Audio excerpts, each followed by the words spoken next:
आप तमाम नाजरीन का DTV9 में खैर मकदम है। साइबराबाद साइबर क्राइम पुलिस ने एक बैनुल-अक़वामी गैंग को कर लिया गिरफ्तार, जो कि ऑनलाइन गेमिंग और बेटिंग एप्लीकेशंस चला रहे थे और आवाम को धोखा देते आ रहे थे। ये जुर्म मुलजिमीन की वेबसाइट्स और सोशल मीडिया प्लेटफॉर्म्स के ज़रिए उनकी ऑनलाइन गेमिंग और बेटिंग एप्लीकेशंस की तशहीर करने यानी एडवर्टाइजमेंट करने और दिलचस्पी रखने वाले उम्मीदवारों को गेम खेलने के लिए प्लेटफॉर्म इस्तेमाल करने में मदद फराहम कर रहे थे। इसके बाद अदायगियाँ जमा करवाने के लिए और दूसरे ममालिक से काम करने वाले नामालूम धोखेबाजों की निगरानी में सारिफिन को दरकार मदद फराहम कर रहे थे। गिरफ्तार शुदा मुलजिमीन की तफसीलात कुछ इस तरह से है। मोहन पाशा, करण अरोड़ा, संजीव कुमार, करण मल्होत्रा, गोकल सिंह कोरंगा, सोनू लोकेश, मोहित कुमार, दिनेश सिंह है। ये मुलजिमान ऑनलाइन गेमिंग और बेटिंग एप्लीकेशंस का इस्तेमाल करते हुए मुतासरीन के वो बैंक अकाउंट से धोखाधड़ी करते आ रहे थे। एक से ज़्यादा लेन देन करने से जालसाज ये महसूस कर रहे थे कि वो जायज़ कारोबार कर रहे हैं और अफराद बाकायदा रकम वसूल कर रहे थे। इस तरह पैसे को जायज़ बनाया जा रहा था। कुछ मुलाजिमीन का किरदार बैंक खातों का इंतज़ाम करना और दूसरों के खातों में रकूमात मुंतकिल करना था। इसके अलावा टीम ने धोखाधड़ी से मुख्तलिफ बेकसूर अवाम के बैंक अकाउंट्स खोले और धोखाधड़ी के ज़रिए प्री एक्टिवेटेड सिम कार्ड्स लिए। इन तमाम अफराद और तंजीमों के खिलाफ सख्त से सख्त कानूनी कार्रवाई भी शुरू कर दी गई है, जो कि निज़ाम का गलत इस्तेमाल कर रहे थे और ऐसे तरीक़ों को अपना रहे थे जो कि ऐसे मुजरिमों को जुर्म करने में मददगार फराहम हो रहे थे। मुलजिमान के कब्ज़े से 193 mobile phones, 21 laptops, 21 point of sale device, 416 किताबें जो कि चेक्स बुक्स थी, 233 डेबिट कार्ड्स और दिगर कई सारे मवाद को जब्त कर लिया गया। आइए जानते हैं इस खुसूस में तमाम तर तफसीलात DTV9 के साथ।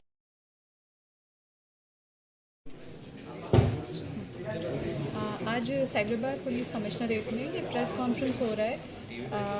3 बड़े क्राइम गैंग्स को हमने पकड़ा है। तो उसके लिए एक है गेमिंग एप्लीकेशन से रिलेटेड गेमिंग फ्रॉड, एक है लोन फ्रॉड, एक है जॉब फ्रॉड। तो इसमें मेन यही जो हमने गैंग्स पकड़े हैं उनका सबसे बड़ा मेन काम है ये बैंक के म्यूल अकाउंट्स और म्यूल सिम कार्ड्स उनको लेना और उससे क्राइम करना। म्यूल का यहाँ पे मतलब हुआ कि किसी और के नाम पे अगर कोई बैंक अकाउंट खुलवा रहा है या किसी और के नाम पे कोई सिम कार्ड इशू करवा रहा है, जनरेट करवा रहा है, तो उसको म्यूल बोलते हैं। और उस इंसान की जानकारी के बगैर ये इशू होता है और क्राइम में यूज़ भी होता है। तो फर्स्ट क्राइम जो हमारा है गेमिंग फ्रॉड का, क्राइम नंबर 978/22, उसमें जो ऑनलाइन में गेमिंग एप्लीकेशंस होते हैं उसमें लोग अपना पैसा इन्वेस्ट करते हैं। उन्हें लगता है गेमिंग एंड बेटिंग में वो पैसा जीतेंगे, लेकिन पहले 1-2 महीने के बाद, पहले 1-2 महीने जब वो पैसा इन्वेस्ट करते हैं उन्हें रिटर्न्स आता है, इससे उनका भरोसा बढ़ता है। लेकिन उसके बाद जब वो ज़्यादा पैसा इन्वेस्ट करने लगते हैं, ज़्यादा बेट लगाने लगते हैं, तो फिर वो गेम को इंटरनली वो लोग मैनिपुलेट करते हैं और डिसाइड करते हैं कि कौन जीतेगा कौन नहीं। तो उसके कारण काफ़ी लोग जो अपना ज़्यादा पैसा लगाते हैं उनका फिर पैसा वो डूब जाता है। तो हमारे इस केस में ऐसा ही हुआ था और इसमें केस में हमने 8 लोगों को पकड़ा है नोएडा से। एंड जो हमने सीजर्स किए हैं, टोटल अकाउंट्स में हमने सीजर किए हैं वो 42 करोड़ का अमाउंट है। और जो बाकी चीज़ें हमने सीज़ की हैं वो है 193 मोबाइल फ़ोन्स, उसमें स्मार्टफोन्स हैं, न्यू फ़ोन्स हैं और कीपैड फ़ोन्स भी हैं। फिर 416 chequebooks, 213 debit cards and even 21 POS machines, 21 laptops.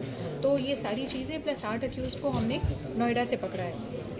हाँ, दूसरा जो हमारा केस है वो है लोन फ्रॉड का। तो लोन फ्रॉड में हमारी टीम ने मेनली बिहार में काम किया और जो गैंग हमने पकड़ा है उसमें हमें पता चला कि एक ही गैंग में काफ़ी डिपार्टमेंट्स होते हैं।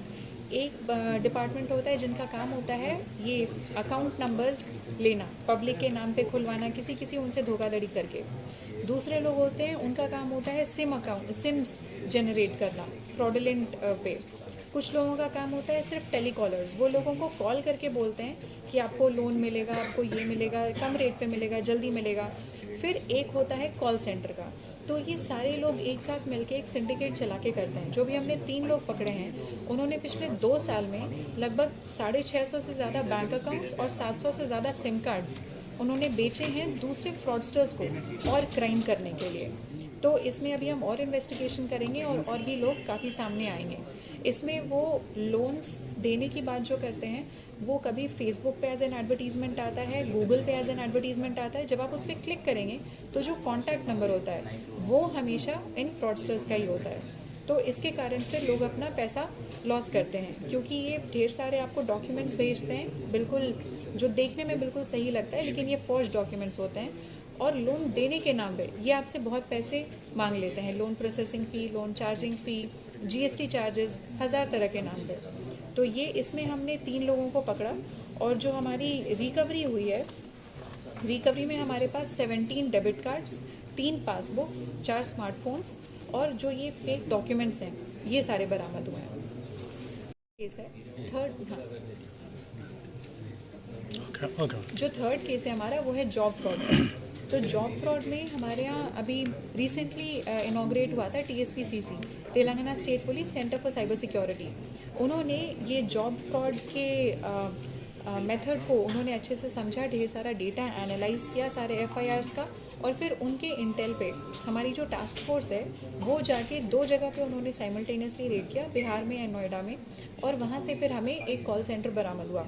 तो कॉल सेंटर में हमने 6 लोगों को पकड़ा है और हमारे वहाँ से हमने 15 mobile phones, 1 laptop, 1 printer, 3 debit card और एक पूरा एम्प्लॉय रजिस्टर, ये सारे बरामद किए हैं। तो ये लोग जो हैं वो ऑनलाइन बहुत सारी वेबसाइट्स हैं जहाँ पे लोग अपना रेज्यूमे डालते हैं जॉब ढूंढने के लिए। तो उन वेबसाइट से ये लोग वहाँ इन बच्चों का रेज्यूमे निकालते हैं और उनको कांटेक्ट करते हैं कि आपको हम जॉब दे रहे हैं, ज़्यादा पैसा दे रहे हैं, और जॉब देने के नाम पे फिर वो उनसे ढेर सारा पैसा लेते हैं कि जॉब का resume processing charges, interview charges, nominal charges, इससे बहुत सारा पैसा लेते हैं। और फाइनली जब जॉब की बात आती है तो फिर वो कांटेक्ट में नहीं रहते और गायब हो जाते हैं। तो इसमें मेन मैं पब्लिक से यही कहना चाहूँगी कि अपना डेटा आप जब शेयर करते हैं, अपना ID शेयर करते हैं, तो प्लीज़ बहुत ध्यान रखिए। और जैसे ही पैसा लॉस होता है, जैसे ही आपको लगे कि कुछ गलत हो रहा है आपके साथ, तुरंत national crime reporting portal NCRP इस पे पिटिशन रजिस्टर करने के लिए और 1930 जो कॉल सेंटर का नंबर है उस पर कॉल करने के लिए, ताकि आपका जो भी पैसा गया है वो जल्दी से जल्दी हम फ्रीज कर सकें और फ्रॉडस्टर्स को पकड़ सकें। अपना डेटा शेयर मत कीजिए, अननेसेसरी बेमतलब के जो ऐप्स होते हैं वो डाउनलोड मत कीजिए। ऐप डाउनलोड करने के पहले चेक कीजिए कि उसके कस्टमर रिव्यूज़ क्या हैं, अगर वो फ्रॉडुलेंट बता रहे हैं, कुछ गलत बता रहे हैं, या वो ऐप आपसे परमिशंस मांग रही है आपका पूरे कॉन्टैक्ट लिस्ट का, गैलरी का, अगर ज़रूरत नहीं है उस ऐप को ये सारे परमिशंस की, तो मतलब कुछ गड़बड़ है, तो प्लीज़ वैसे ऐप्स आप डाउनलोड मत कीजिए। अभी DOT, डिपार्टमेंट ऑफ टेलीकम्युनिकेशन की एक बॉडी है टैफकॉप। टैफकॉप सिर्फ आपके लिए बना है ताकि आप उसमें अपना आधार नंबर डाल के चेक कर सकें कि आपके आधार नंबर पे कितने सिम कार्ड्स इशू किए गए हैं। काफ़ी बार ये फ्रॉडस्टर्स क्या कर रहे हैं, आधार की डिटेल्स निकाल के और आपको ये जानकारी दिए बिना आपके आधार पे वो सिम कार्ड्स इशू कर रहे हैं और उससे क्राइम कर रहे हैं।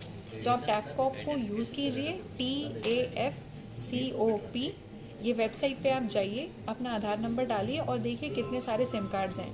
अगर उसमें कोई भी सिम कार्ड है, कोई भी नंबर इशू किया हुआ है जो आपने खुद से नहीं किया, वो प्लीज़ तुरंत पुलिस को रिपोर्ट कीजिए। Thank you.